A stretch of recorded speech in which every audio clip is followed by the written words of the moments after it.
புதுச்சேரியில் பரப்புரையில் ஈடுபட்ட காங்கிரஸ் வேட்பாளர் வைத்திலிங்கம் திடீரென மயங்கியதால் பரபரப்பு ஏற்பட்டது. விவரங்களை செய்தியாளர் இளவமுதனிடம் கேட்கலாம். இளவமுதன், என்ன நடந்தது? சிவரஞ்சனி மக்களவை தொகுதியில் புதுச்சேரியின் காங்கிரஸ் வேட்பாளர் களம் நிறுத்தப்பட்டுள்ள வைத்திலிங்கம் ஏற்கனவே அவர் எம்பியா இருக்கிறார். அவரது வயது 74. கடந்த 28ஆம் தேதி அவர் தனது தேர்தல் பிரச்சாரத்தை தொடங்கினார். இன்று காலை காமராஜர் நகர் தொகுதியில் அவர் வாக்கு சேகரிப்பை தொடங்கினார். காலை 9:30 மணிக்கு அவர் வாக்கு சேகரிப்பில் ஈடுபட்டார். திறந்த வேனில் அவர் பிரச்சாரத்தை துவங்கினார். பிரச்சாரம் துவங்கிய 1 மணி நேரத்தில் சரியாக 11 மணி அளவில் அவர் ஜீவா நகர் என்ற பகுதியில் செல்லும் பொழுது வேனிலே மயக்கம் ஏற்பட்டது. திடீரென மேடையிலே அவர் சரிந்தார். இதனைத் தொடர்ந்து அங்கு உடன் இருந்த காங்கிரஸ் சட்டமன்ற உறுப்பினரான வைத்தியநாதன் உடனடியாக அவரை மீட்டு அருகில் உள்ள ஒரு தொண்டர் வீட்டிற்கு கொண்டு சென்றார்.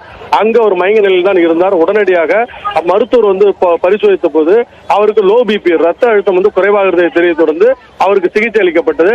ஒரு 15 நிமிட ஓய்வுக்கு பிறகு அவர் உடல்நிலை சரியானது. உடனே மீண்டும் அவர் தனது தேர்தல் பிரச்சாரத்தை துவக்கி இருக்கிறார். காங்கிரஸ் வேட்பாளர் மயங்கிய நிலையில் விழுந்த சம்பவம் அந்த பகுதியில் சில நிமிடங்கள் பரபரப்பை ஏற்படுத்தியது. ரஞ்சனி, விவரங்களை வழங்கியமைக்கு நன்றி இளவமுதன்.